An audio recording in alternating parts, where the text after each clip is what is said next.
already. Hi guys, we're a work in progress. I just woke up and Al realized that they need to put on a hat. Fucking mess.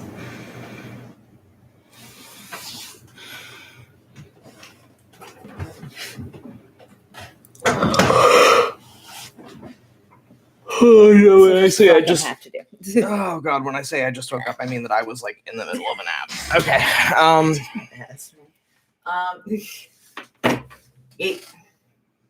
Okay. Hello, everyone. Hello.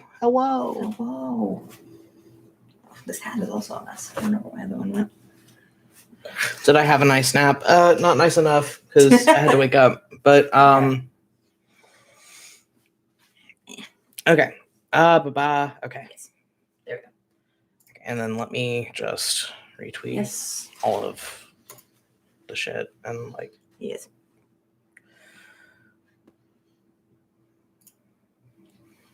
Ba-da-ba-bow.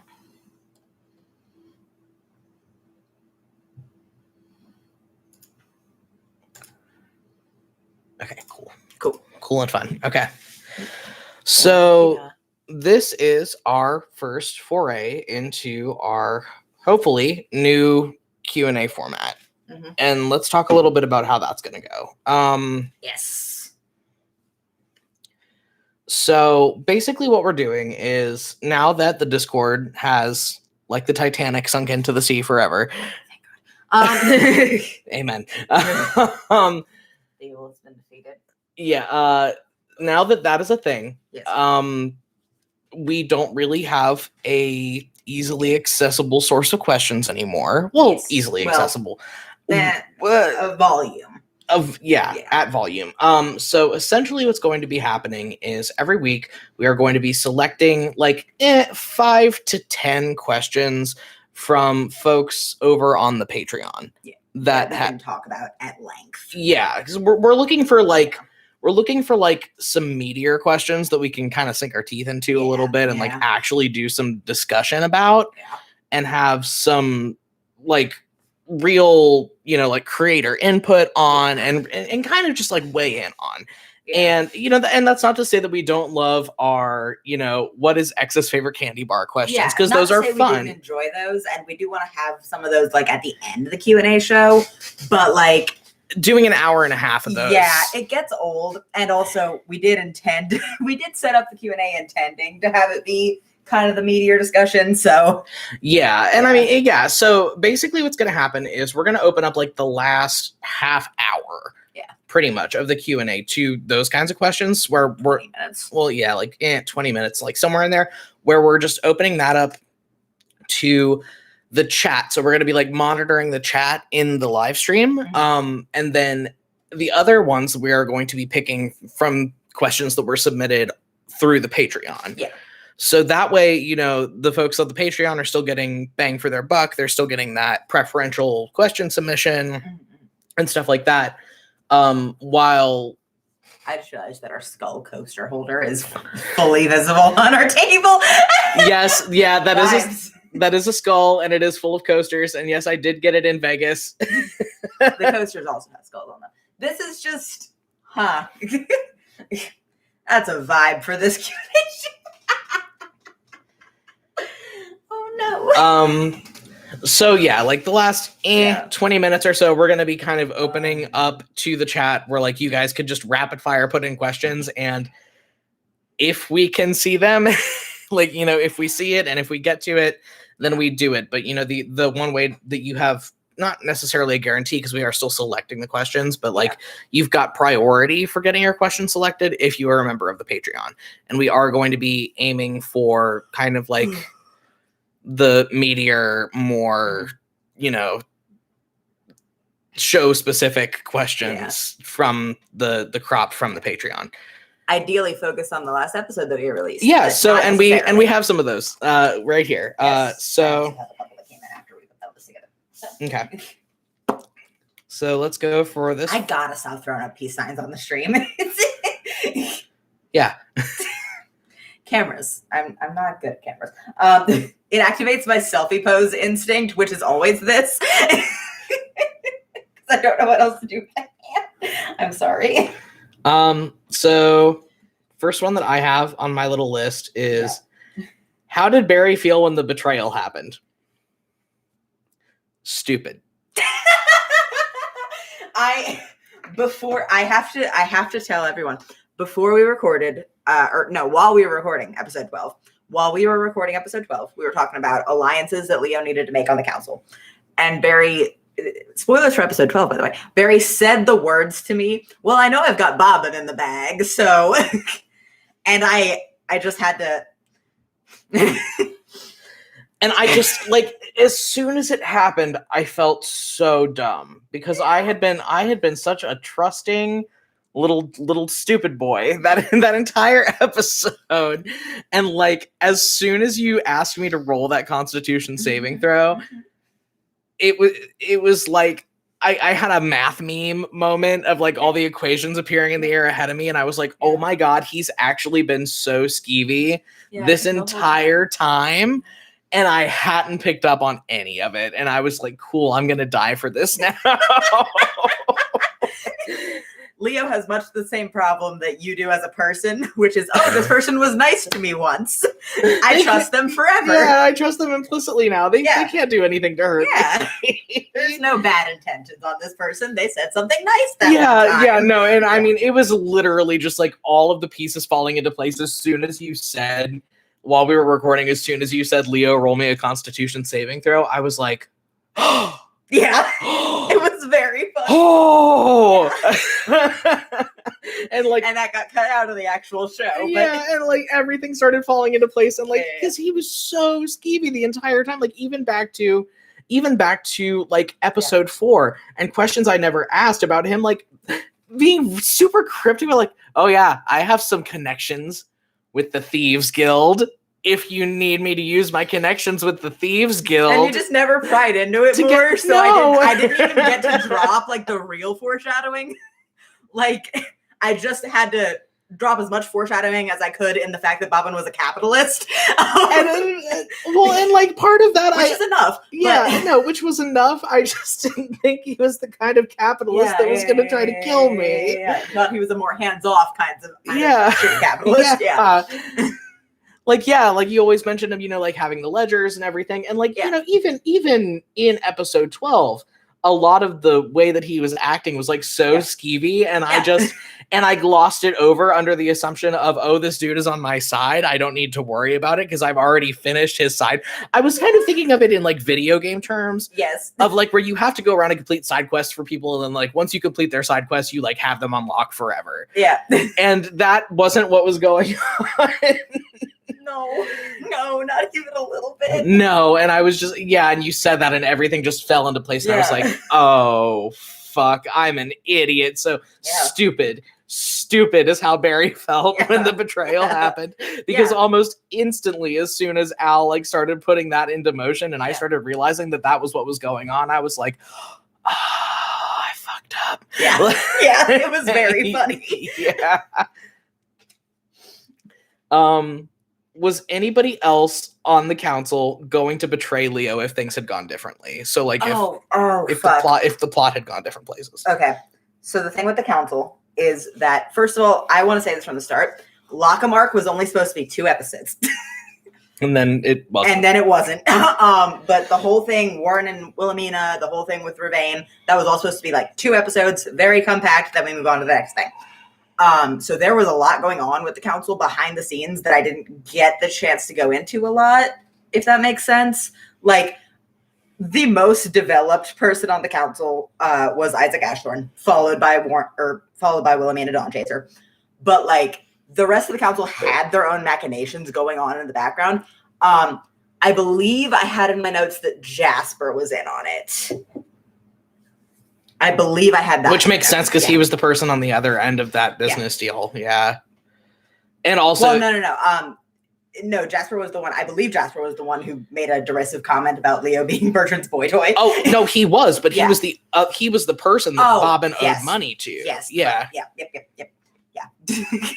So, like, him being in on that whole shit show makes sense now. Yeah. The moral of the story is that if I make people obviously hungry for money, and they carry on for more than one episode, then they suck. Anyway, but like, yeah, it was a whole thing. Jasper was definitely in on it. It depended on your interactions with the other members of the council. Euphemia very easily could have been not on Leo's side. Euphemia had nothing against Leo by the time we got to the end of that whole thing, but Euphemia. But if I had fucked it up, if I had fucked it up bad enough, it could have gone. Well, because Euphemia has a lot of very black and white moral thinking that I didn't get to go into as much as I wanted to. And Euphemia has been a longtime ally of certain other people that were involved. Yeah, and I mean, like if you look at the geography of it, you know, Drenbridge is one of the like last bastions against Vog Voldur. Yeah, like in the country, like she has a lot to think about in terms of, and she's also like, her position on the council is constantly undermined because she is the only woman on the council, unless you count Wilhelmina, which no one does. And also her position is undermined by the fact that she never got married. Her position is undermined by the fact that she's trying to put her niece on the throne. Like, there is a lot that is like riding on Euphemia's decisions, both for her personally and for Drenbridge, like politically. And she has that strong moral backbone. Very easily she could have been against Leo. Yeah, I feel like she really wasn't, you know, like at the end though, because I feel like in a way like she was kind of impressed with him, because otherwise when he came up to her full unhinged, it was the Warren thing that won Euphemia over. Yeah, 100%. Like Lockamark was really instrumental in more ways than one with how all that shit shook out. Like Lockamark and the support for Warren and the support for Wilhelmina specifically was very much the thing that locked Euphemia down. Yeah. Which, you know, helped me so much in the end. Yeah, but it was better. I guess it was better to not have her hate my guts at the end. Yeah. Because like I could have died instead of just getting roofied. But Lubash, I think, was really on Leo's side because of his own internal conflict. I think I established that.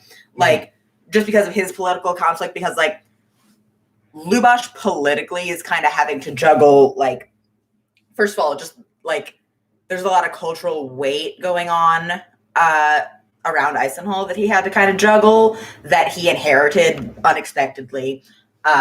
There's the whole thing of, like, much of Tordoon is very based on a lot of old monarchies, very heteropatriarchal and very, I wouldn't say homophobic, but I would say borderline homophobic.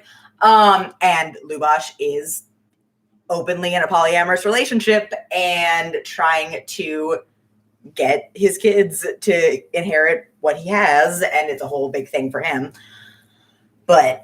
And he's trying to like hold back the tide of like cultural assimilation in Eisenhall, which is hard because of where Stoutwood is in relation. Like if you look on the map, they're like right there. Yeah, Lubash is polyam. That's why I keep mentioning the two Orcish ladies that hang around with him. They are both his wife. Yeah, they are in a committed triad. Again, there was a lot going on with the council that I didn't really have time to go into as much as I wanted to. Yeah, and I mean, just, you know, by virtue, we started recognizing that crunch like not long after episode 12. Yeah, because like there was, you know, especially with Fee's arm of the season, and you guys are gonna probably, you know, see this and be able to pick up on it a little bit later, like as we get into like episode like 15 through 15 and 17, especially. Like, there's a big crunch at the end of episode 1, especially, or not episode 1, season 1. There's a big crunch at the end of season 1. Especially as we roll up on trying to wrap up Fee's stuff, because we're not going back to Astraria until season 3. Like it was. We planned out the whole series kind of roughly. But then we got like halfway through season 1 and we were looking at the plot that we had and we were like, oh, this is, season 1's going to be real fast from here to the end. And we were just like, oh God, okay, here we go. Okay. Yeah. We're hoping that there's not that much crunch in seasons 2 and 3.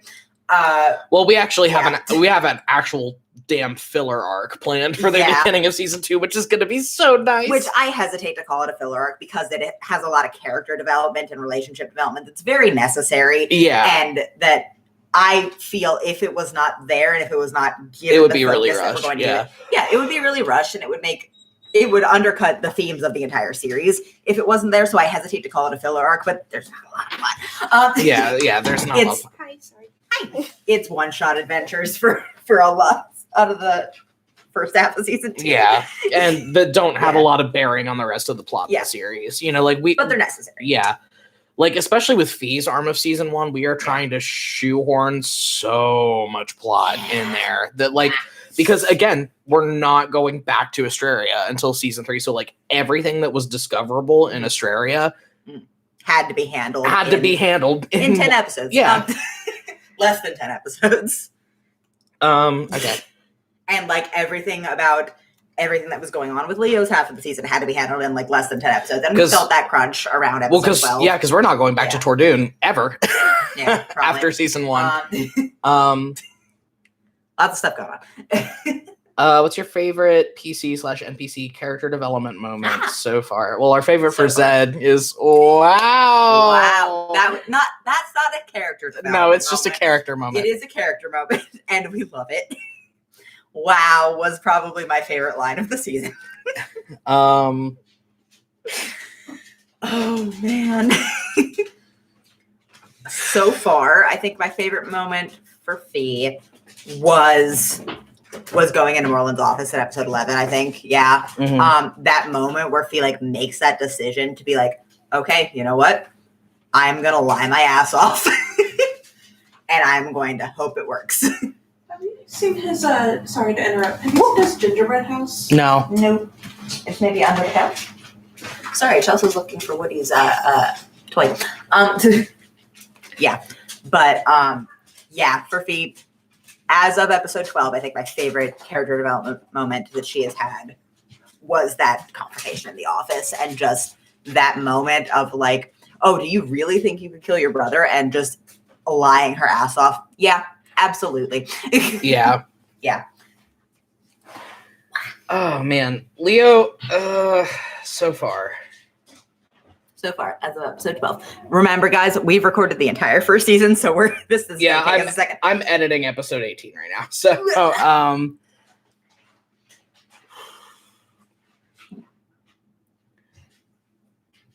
Leo, I think that moment when he actually got vulnerable and told Zed and Eleonora about his mom. Yeah. Bro, please. Sorry. So he'll settle down in the bedroom. Woody's going off the shit. He's absolutely apeshit right now. I'm sorry, guys. Yep.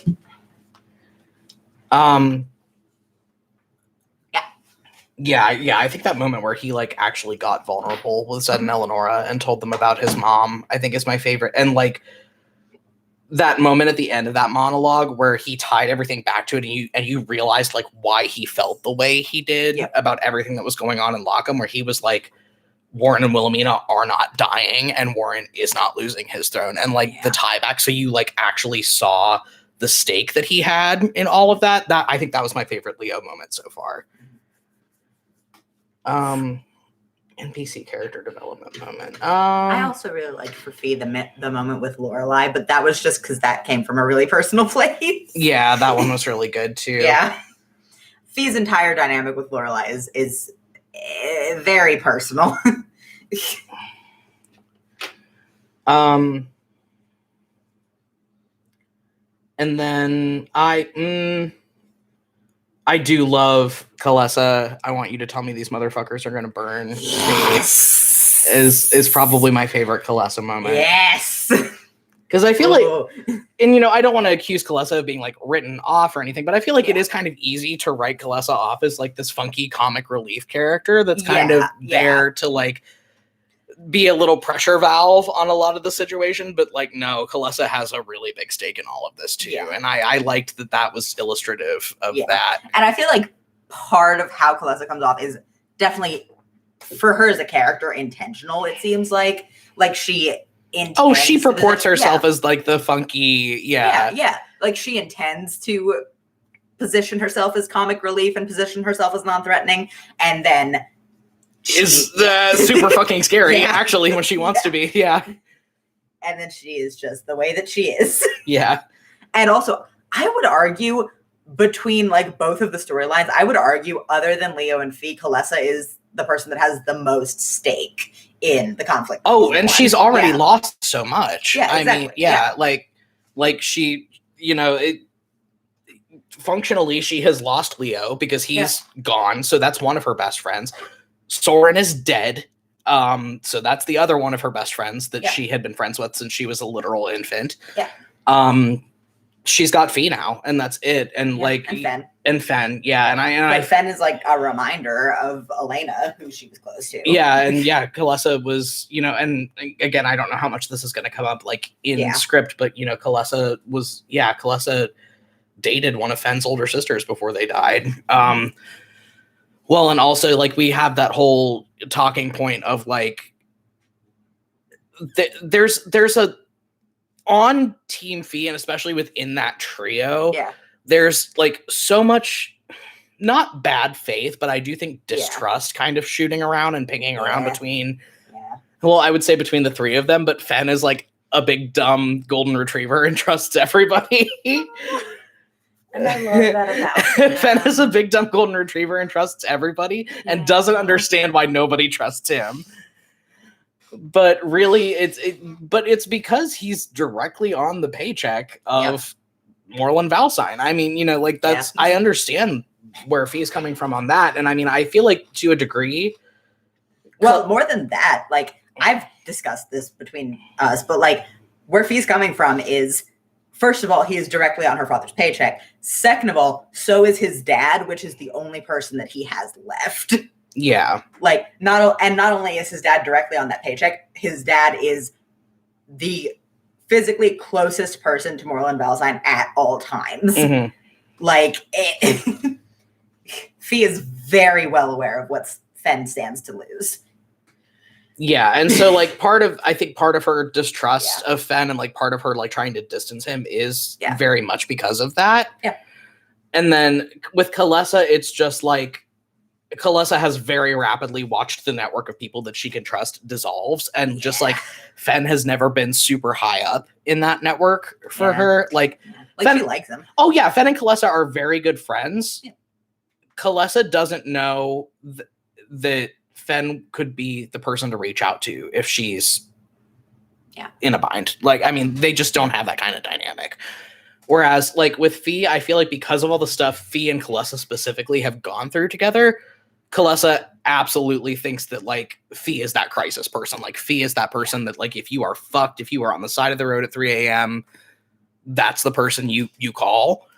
And, which is a lot to put on Fee given her situation, but I mean, well, but also it's a mutual thing too. Yeah. Like with Kalesa, like it's not only like this is the person that I would call if I was fucked and stranded on the road at 3 a.m, but also like I am also mutually right. Like conversely, I am ride or die for this person, and I will do like Kalesa is ride or die like for Fee at this point because she has watched her network of people that she trusts to do the right thing dissolve like cotton candy in water, like up till this point, and Fee's it now because Leo is gone and Soren is dead. So, and there's a lot that like we're going to be unpacking this throughout Fee's character arc, but I think there's a lot to be said for how Fee is primarily focused on protecting herself and like self-preservation, but like below that, she's a very moral person, and she is like very.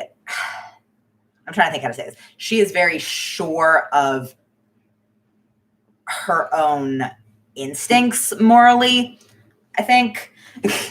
Yeah. Like, Fee overthinks a lot, but at the end of the day, she goes with her gut when she has like an ethical dilemma, and it has not steered her wrong yet. As far as she knows. Yet. Yeah. How does Eleonora feel about all of this? You go for that. I have to go to the bathroom. Eleonora is having a bad time. Okay, so with the episode 12 situation, the thing about Eleanor Ashthorne is that I'm trying to think how to say this. She is in a situation where she has lost pretty much everybody she cares about over the course of her life, including her mom, who she was very close to. And like, after she lost her mom and the trauma of that, like, we've discussed this interpersonally. Like, I don't think her dad was functional after her mom died for like a long time. Like, Eleanor was like 13 and her mom was dead and her dad was not present. Like, and I think that has shaped a lot of how she approaches situations and has kind of influenced, especially her relationship with her dad. Like, she is in this situation where she is a very good daughter, and that has been how she has defined herself for a lot of her life at this point. Like, and her dad's a good dad, and they have a great relationship, and that is how she defines like her relationship with the rest of her life and with her world, is that she has this one person who she is super close to, who she relies on and who relies on her. And that's not awesome, but it's the situation that she's left with. So like, with all the episode 12 stuff, I think Eleonora is in a place where the two most important people in her life are directly at odds, and she is trying not to have to pick in a way that is final, if that makes sense. Like, she is trying to have everything that she wants, and it is just not working out that way for her. You know what I mean? Like, yeah. Yeah. Something Leo ruins everything. Yeah. God. Like, and this is not to say that I think her dynamic with her dad should be different, because they have a really good relationship and they have been in a really good place for a very long time. And it is just this one specific stressor and this one specific issue that they diverge on so fundamentally. Like, how they're approaching the Leo situation is Eleonora sees a person that she is trying to guide into being better, I would say. Like, she is trying to influence him to get over some of his internalized shit. And this is not me saying, oh, she's gonna fix him because they're in love. Like, but like, she is seeing his failings and thinking, oh, okay, I can be a better influence. And I hope this person can also be a good influence on me, and we can make each other better and stronger. And when Isaac Ashthorne is looking at Leo, he sees fundamentally a threat. Like, a threat to his city and a threat to his daughter. Like, very specifically. Because Leo's unprecedented. You know, like, that level of clerical magic is not, you know, we've established that Tordoon is a very, like, low magic environment. Mm-hmm. So having somebody come in that can do things like drop a zone of truth, influence people's emotions. Yeah. Like, fundamentally, Isaac Ashthorne respects and trusts his daughter and her ability to make decisions, but he does not trust that anyone is making their own decisions around Leo. Because Leo is a very ruthless, very powerful 26-year-old who wants what he wants and will do anything he can to get what he wants. You know what I mean? Which, like, oh god, that has so much like weight with like Leo's own trauma and how he interacts with people because of it. Because, well, and honestly, like, you know, you brought up that point. Yeah. And I'm going back through like all of the times in Leo's arc in season 1 where he has either felt like the most threatened or the most pressured to perform. Yeah. And you can, like, there's a lot to be said about, like, you can see a lot of him, like, modeling his dad at those times. Yeah. Of, like when he's back in a corner, like, he thinks of the scariest thing he possibly can, and then that's what he rolls out. Yeah, exactly. Yeah. And, like, I think fundamentally it comes down to Eleonora is behind Leo's walls and is seeing the person that he could be if he tried and if he was in an environment where he could make his best decisions. And Eleonora is seeing that. Isaac Ashthorne fundamentally is seeing the worst parts of Leo, and the worst parts of Leo that he projects are his dad. Yeah. Like, yeah. Which, and like, there's a lot to be said. I do think that episode 12 is when we see Leo at his skeeviest, like in the entire series. Like Leo gets pretty skeevy in episode 12 and pays dearly for it. Yeah. I do agree that especially in episode 12, we do kind of see Leo at his most like opportunistic and kind of slimiest, because he's very clearly like, he's coming off his first big win, and he's overconfident and kind of riding the high of that big win. And he's like, okay, well now we're really cooking with gas. I'm going to start inserting myself into political drama that I have nothing to do with to try to see if I can drum up myself some more wins. Culturally significant political drama that he has no scope of. Yeah. And the first thing that he does after presumably getting that second win is say to Eleonora, yeah, I can take you somewhere else and you can be the queen of your city and that's fine. But you should also be the archduchess and come live with me. Not should. It was an offer. Yes. But yeah. Yeah.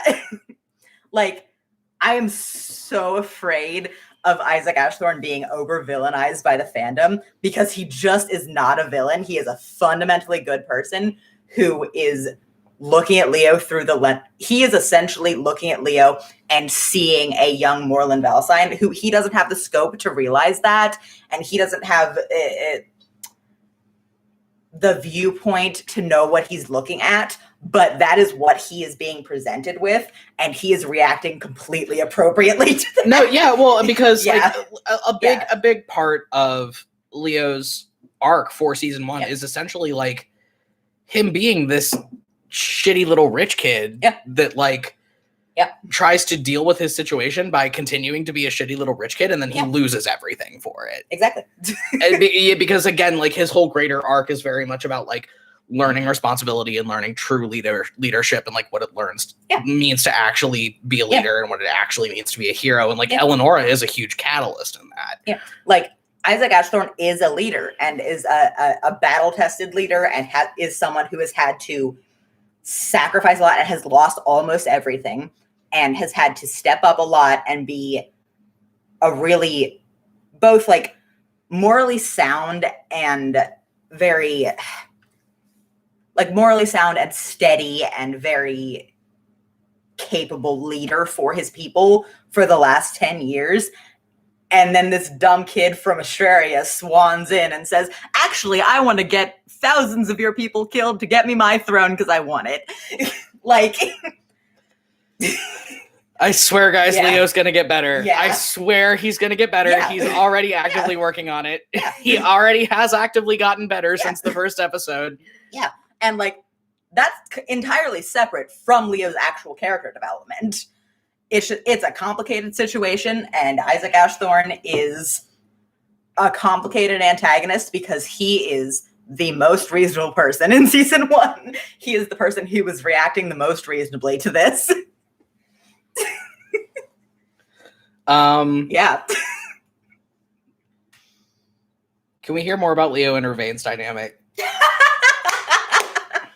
Would it be so bad if they kissed? Would it be so bad if they kissed? They won't. Yeah. But Leo and Ravain, I think they have a lot of fundamental similarities that are put to the test by the fact that they have had such different upbringings and contexts. Yeah, like episode 16 especially, like we can't give too much away, but like as far as like relationships and friendships goes, like they have relationships and friendships go. Sorry, words. Yes. They have a lot of chemistry. Yeah. They have a lot in common. They are just coming at every situation from these completely opposite angles. Yeah. Like like, you place a problem in front of them, and the solution that they both arrive at is, oh, I can summon some bones, and I will figure out my way out of the situation with hopefully not a lot of violence, but what happens, happens. And I'm looking out for me and keeping myself safe. And they both arrive at that conclusion, but they come at it from, like, the opposite direction. Like, fundamentally, I think they are both very self-protective people, and they are both very, I'm trying to think of it. They're both very self-protective, and they're both very cautious. Like, at the core of them, they're cautious about getting into situations, but, like, Leo's coming at it from a situation of his caution has never been fucking rewarded. Ever. Yeah. and like, Ravain's has never fucking been tested. Yeah. Ravain has lived in a tower in the woods for his entire life. Yeah. You know what I mean? I don't know. I think their dynamic is very interesting. I don't know. I also just really like, they seem to have, like, Leo's a mouthy little shit. And Ravain is very, like, reserved and picks his words very carefully. Yeah. But if you kind of look at the way they interact with each other, like, later in episode 12, and especially, like, in episode 14, 16, 18, like, going forward, there's this, like, level, I think, of mutual respect between them that I don't think Leo's ever really experienced with having a friend before. Yeah. Of, like... Yeah. Especially because, like, there's a moment in an episode you guys will see later where, like, Ravain fucking calls Leo on the carpet and is like, no, you need to shut up and be better. Yeah. And, like, it's the first time that anybody's ever said that to Leo, where he actually, like, instantly internalizes it and is like, oh shit, I need to be better. Yeah. Because Ravain is so hard to make mad. Yeah. Like, I think that is kind of a universal experience of anybody who has a very reserved and very, like, kind of go with the flow friend who gets to that point where they snap. I think having that friend who, like, is very calm and very go with the flow up until they hit their limit. I think when they hit their limit, you're like, oh, okay. Okay, yeah. And I feel like everybody in that friend group does that whenever Ravain fucking loses his shit. They're all just like, okay. You're right. You know what? You're right.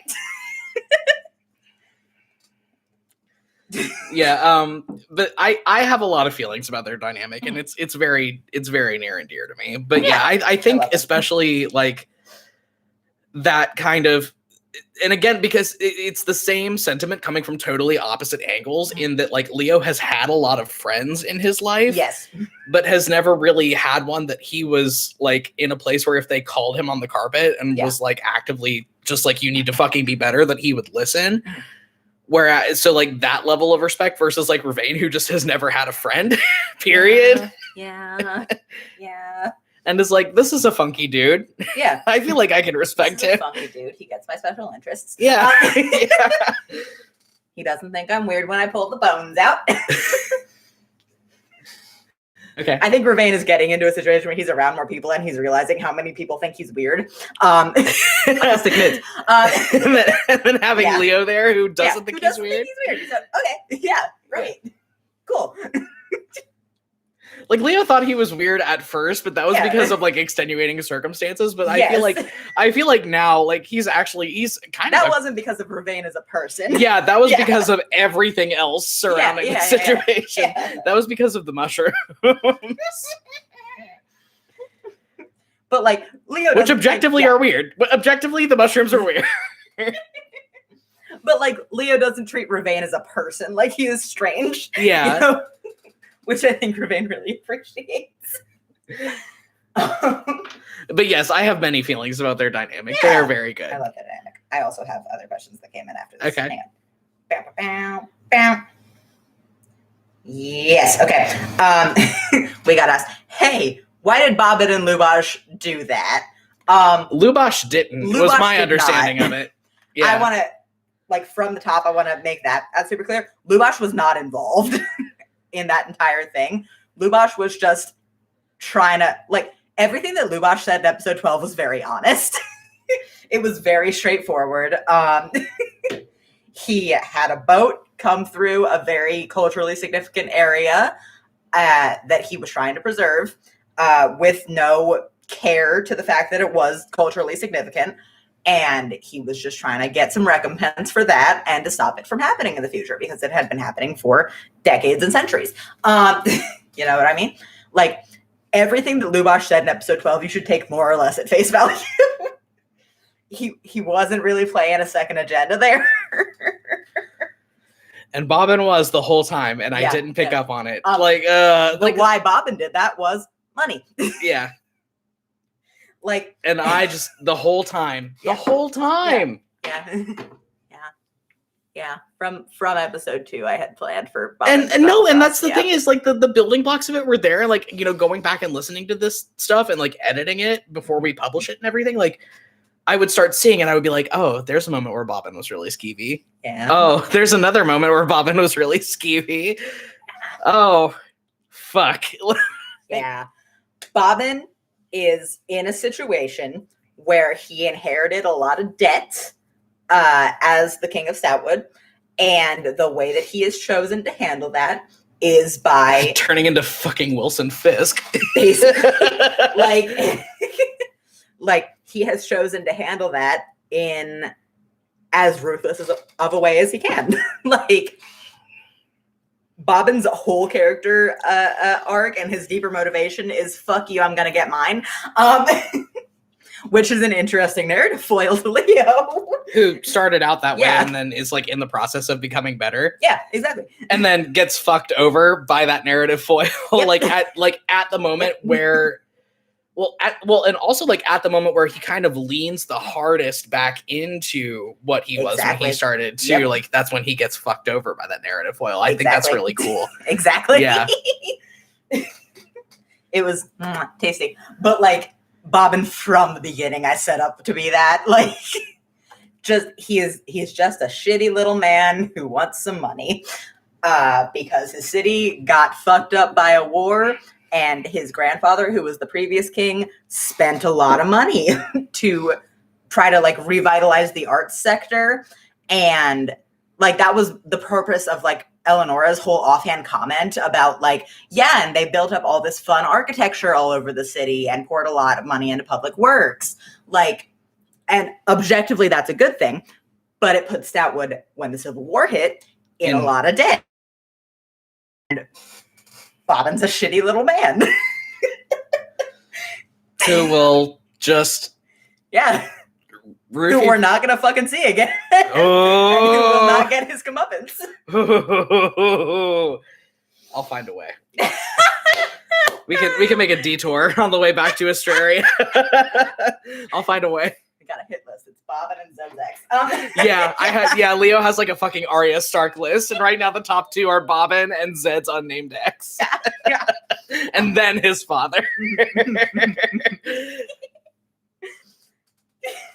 But yeah, the short answer to why did Bobbin and Lubosh did that was Bobbin did that. Lubosh didn't do anything. Lubosh didn't do anything. Bobbin did it for money. Bobbin did it because somebody, who we'll find out next episode, wrote him a check. Next question. Would it be legally possible for Eleonora to be Queen of Estermouth and Archduchess of Asheria? Let's see, why not? Technically. Like, legally possible versus logistically plausible are two very different things. Like, I think the thing that Leo especially was ignoring during that whole thing is, how is Eleonora going to govern her city if she is not there? Honestly, when Leo made that offer, he was thinking of it through the lens of somebody who, like, grew up around teleportation magic and knows what that can do. Whereas, like, I don't feel like Eleonora has a similar scope on that. Yeah. But, like, there would be... Well, and also, I just don't think Leo is concerned with the material, concrete logistics of ruling a country or ruling a city-state. I mean... You know what I mean? Not in episode 12, anyway. I wouldn't say not concerned on the whole, because I feel like that kind of undercuts a lot of the growth he's already had. That's fair. No, I mean, like, when he made that suggestion, he was very much, I mean, like, it was off the cuff and very fast after a 2-month relationship. Borderline Leo real, bubble buff.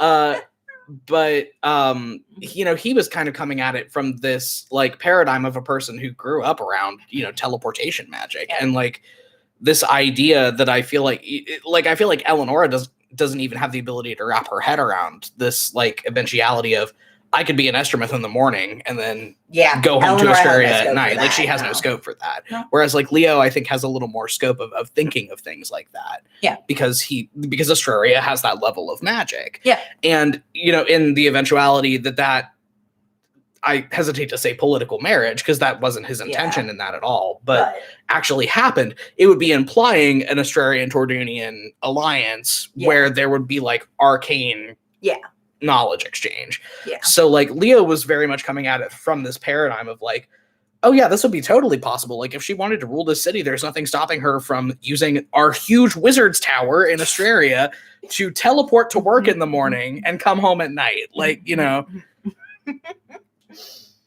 Oh man. Gosh. But yeah, technically it would be possible for Eleonora to hold both of those titles. I think it's a lot more complicated than Leo was thinking of it as. And I think Eleonora was entertaining it as a fantasy with the thought of this isn't going to happen anytime soon. Like, not to be too brutal to Leo, but like Eleonora has seen how little progress he made in 5 years, like on a grand scale. I don't think Eleonora. How competent the fucking Daenerys Targaryen face is my boyfriend. How competent is he really? Yeah, exactly. Exactly. Like, I think Eleonora was approaching that whole conversation of like, yeah, in like 20 years, maybe. Like in many years. Credit. Yeah, in many years when this happened. That's so funny. Yeah. And I don't think it's not mean. No, but like, no, it's not. Yeah. And honestly, you know, given precedent, it does make sense. Yeah. Eleonora was thinking of it in a much more hypothetical sense than Leo was, is what I think. Again, I say bulb above, borderline Leo real. Yeah.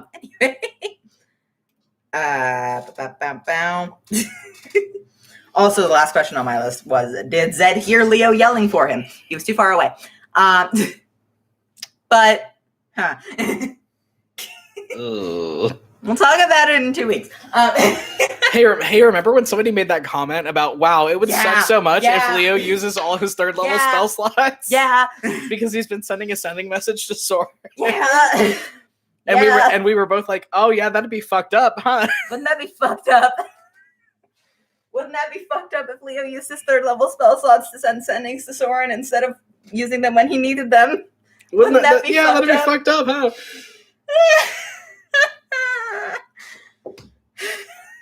And then he used both of them. And 10 minutes before he needed them. And then we had that episode at the time that comment was made. We had that episode recorded for like 2 months. Yeah.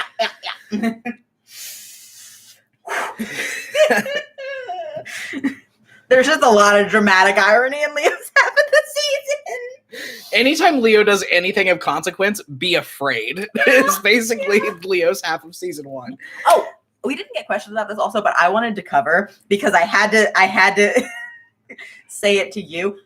Kimrel saying "Wheel and Woe" on the Scrying Bones before the Zone of Truth spell is because the Zone of Truth spell is why people started trying to get Leo out of the way, because that was a concrete representation of the fact that Laeral Valsine is a threat.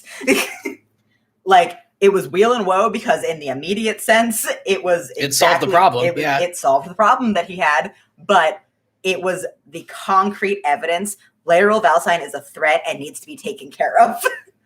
That was why it was Wheel and Woe, and I had to explain this to Barry because he gave me so much shit for so many weeks about it. Because I stopped a 10-year-old from getting murdered. Yeah. I'm a threat because I stopped the 10-year-old from getting murdered. Yeah. Yeah. Because Leo has unprecedented, for Tardoon, unprecedented levels and I understand and types of magic. I understand that. Yeah. But I got so much shit about. Man, no, just feels bad. Feels bad, Cap. I mean, I was like, oh, would you have preferred me to let the child die? And like, it wasn't about the actual actions that Leo was taking. It was because it was just the clearest display of Leo's clerical magic that had happened since he got. Because Zone of Truth is a cleric only spell. Yeah. Like, it's something that only a cleric can cast. And it's a pretty, when you think about the implications of it, a pretty scary one. Yeah. Like, yeah. Tordoon has no experience with divine magic other than paladins, and they are also rare.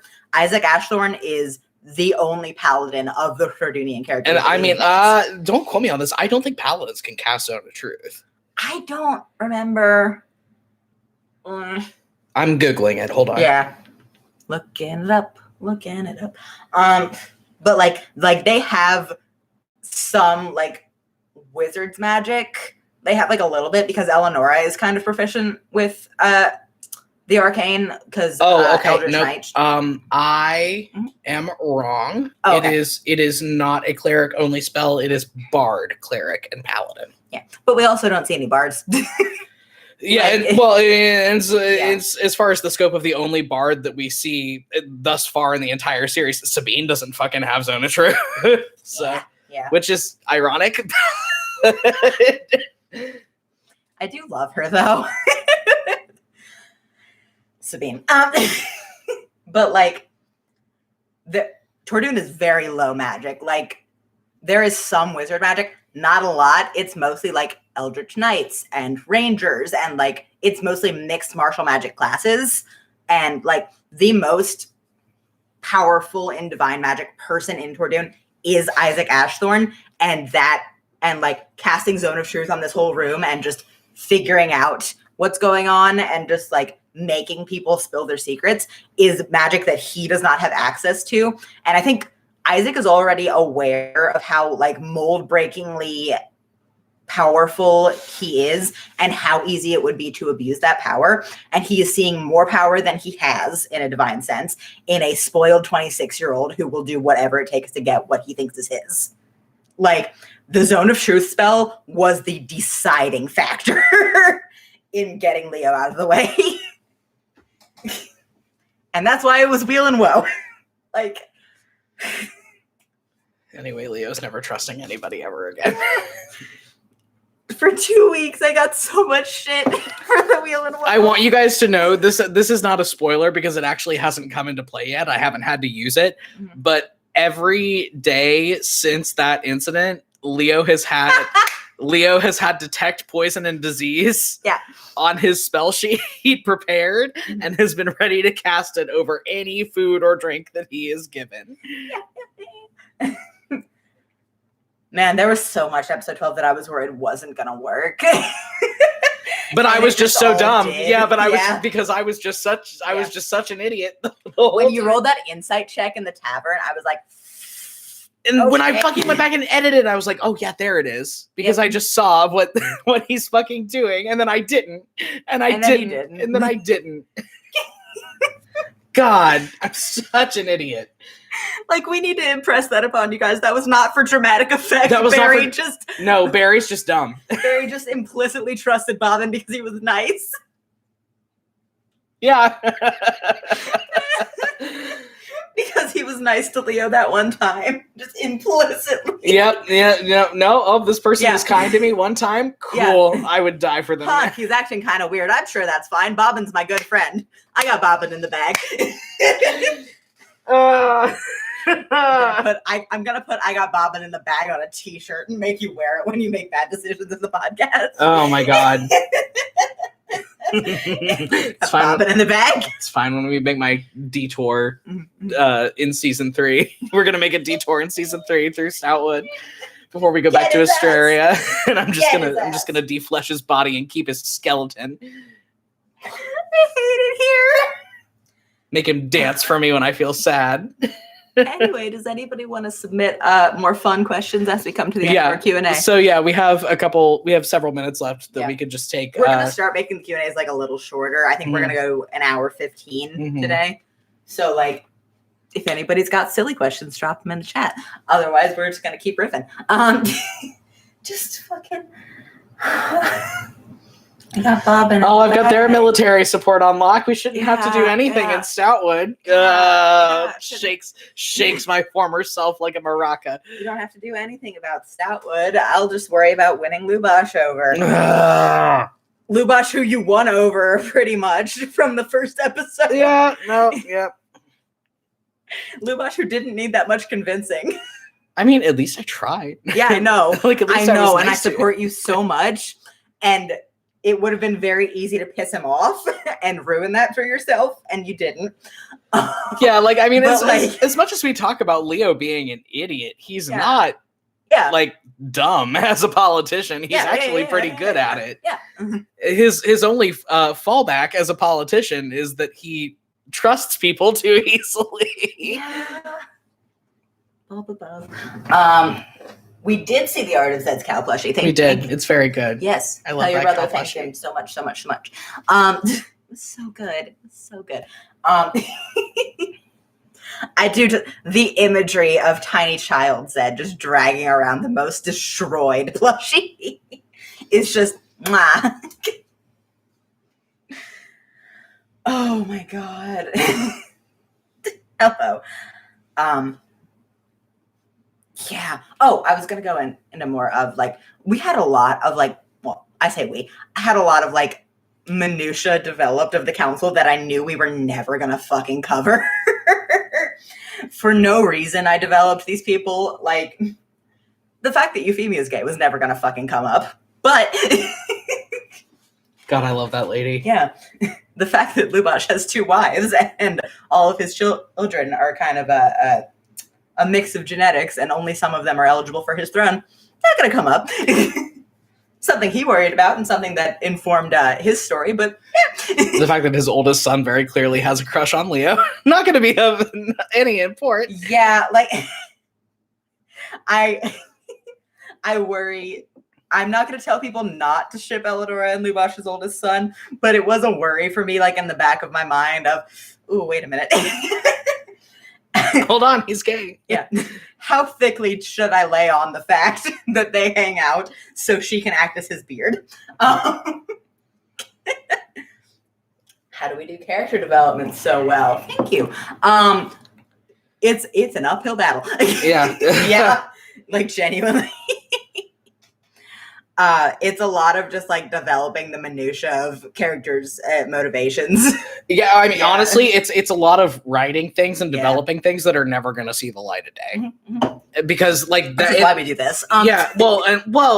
Because like there's that disappointment of like putting in that work that that never gets to see the light of day, and like this is a good outlet for it. But also all of that like development of the minutia of those characters, like that.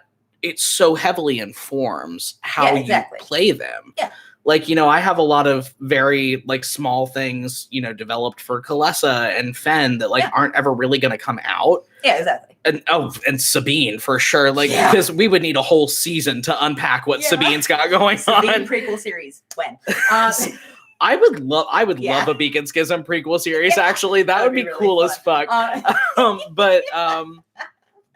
That would be cool as hell, actually. Yeah. But, like, we would need a whole season to unpack everything that Sabine's got going on. But, like, because I know it informs how I play her. Yeah, yeah. Like, so, like... That's a lot of how character development has to work to be good. Is, like, there's a lot of shit. It's never going to come up, but it informs every second of playing that character. And it informs the way that they react to things. How long have we been doing characters for? Not just D&D, just like OCs. Over a decade. Yeah. Yep, we've been friends for 10 years and we've been writing together that entire time. Yeah. Who were our first OCs and how cringy were they? No, we don't want to talk about that. I don't think... Very cringy, but they've gotten better. Yeah.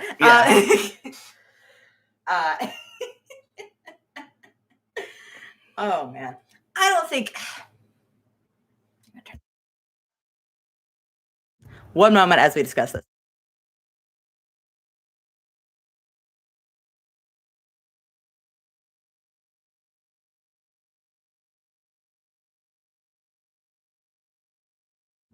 Sorry, we had a private conference.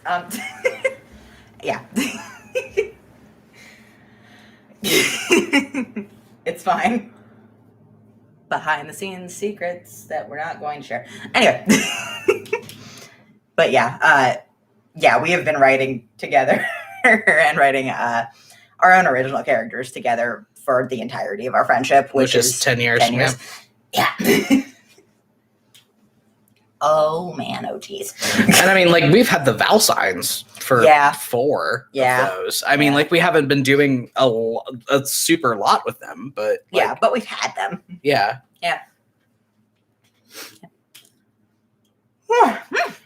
Well, and like the OG concepts for the Val signs were not way different. Yeah, their relationship. I feel like their fundamental relationship with each other being so different played into it a lot because, like, when we played the Val signs for the first time, it was in a home game that our friend Vash was DMing.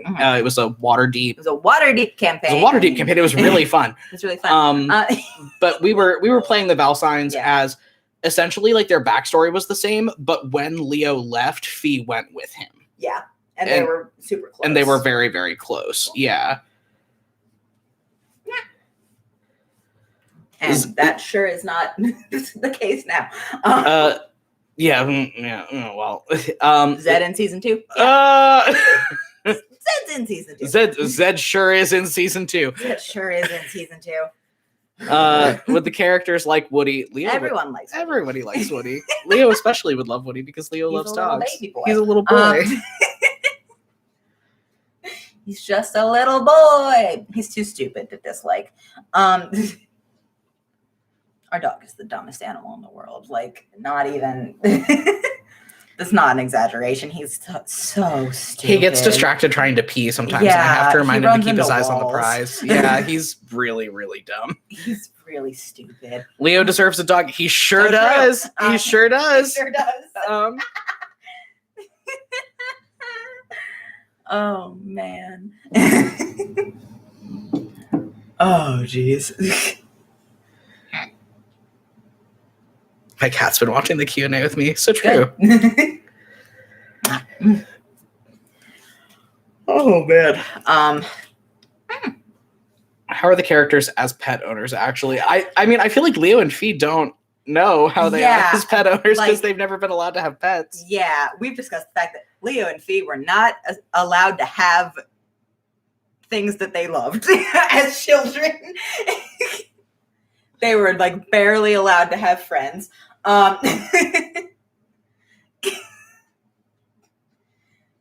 Which is not funny, but it is a little bit. Oh, God. Oh, man. But, like, that has been very much how we've approached their characterization as, like, they just were not allowed to care about things as children because it would be used against them. Because love is a liability. Attachment is a risk. Yeah. Moreland Valsine has a lot of... Moreland Valsine has a lot of shit that he hasn't unpacked yet. Yeah. And definitely projected all of that onto his kids. Yeah. That's the thing of, like, we try to write very realistic, awful people. We try to write very realistic shitheads, both because of our own personal trauma and because it's just better that way. Moreland Valsine's very realistic, and he has a lot of trauma that's very realistic. That he has not unpacked. Moreland Valsine was used as a child soldier in a war for like 150 years. Which we do go into in the podcast. And hasn't even admitted that he has PTSD yet. But, like, it's not something that's ever going to be in the forefront. It's just kind of like a special little fact. But and like a little nice thing sprinkled in of, hey, like, your villain really isn't cartoonish. He's got a lot of shit that he hasn't unpacked yet. Yeah. And that's just kind of how we approach writing shitheads.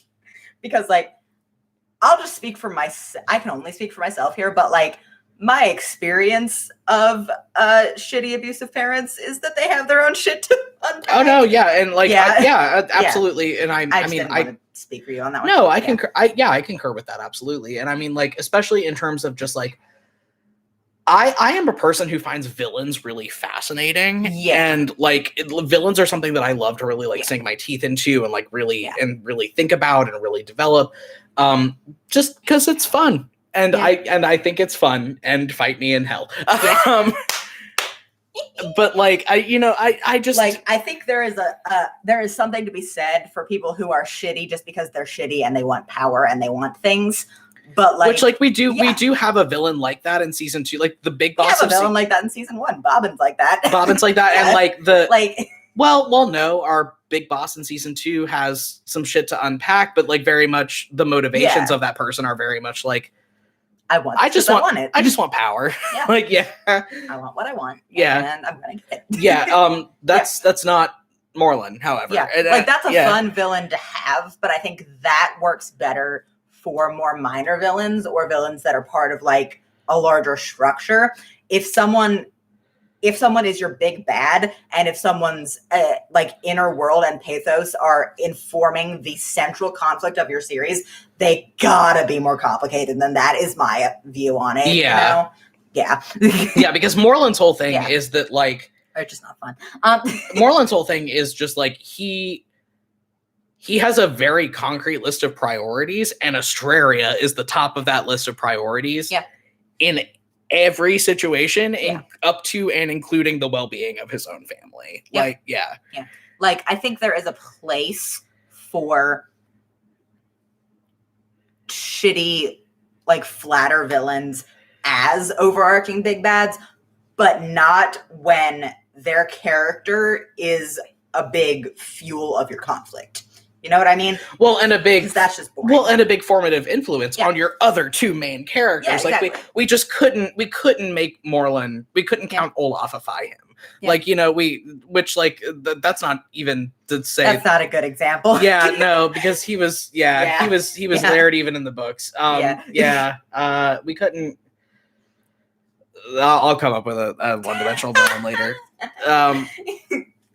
Yeah, but like it just wouldn't have worked for storytelling reasons. Like, I think because it gives number one, it gives Leo nothing to overcome, and it gives Fee nothing to heal from. Because like if you could just write this person off as being like, exactly. Oh, this person was shitty and they were shitty to me. Okay, cool. I'm moving on now. Like that's a really quick character development. Yeah. I think when it comes down to the dimensionality of your villain, less development means that they should have less screen time, if that makes sense. Yeah. Like, which is like why that villain for season 2 works as well as they do. Yeah. Bobbin has 3 appearances. And they are all about how his motivation is. And I missed it every time. Yeah. And I missed it every time. Yeah. Like, flat villains are better in the background, and flat villains are good for an implicit threat if they have a lot of power, and they are good for advancing the plot. They're not good for advancing character arcs. No. It's just my opinion. And like just all of the unpacking of everything in the Valsheim family is so like interconnected. Like we had to make Moreland a really complex villain because like because there's so much about like what the fuck is wrong with Leo and Fee? Yeah, that is all like, tied up. And that is like tied up to his trauma. Yeah. But, and I think especially when we were talking about villains that a large part of their villainy is that they are abusive parents, it is less interesting for the other characters involved if they aren't complicated. Because what Barry said, like, if you can just say, okay, this person was shitty and I am going to completely write them off, then that's done. Yeah. You know what I mean? Like, that's kind of, because the entire podcast, both this campaign and the next one we have planned, a lot of it is tied up in recovering from trauma. And there is just less there if you can write people off completely. Like, there's more character development in it. Which it's shitty in real life, but in a fictional sense, there's more character development in it if you have that like at the back of your head, like, but this person is a human being that like went through their own shit. Yeah. Well, and that ties into like one of my big overarching narrative concepts that I feel like is really important is like I don't necessarily subscribe to the notion of writing good people and bad people. Same. Like, people are people, and people have choice, and people make choices. Yeah. And like, especially with like characters like Moreland Valsine, like, you know, like these big bad characters that are like very layered and very complex, like that is a person who is just who is just a dude, who is just a guy who has made a lot of power and has made and made the wrong choice. Every time he was presented with a choice, he made the wrong choice and made the choice that hurt people.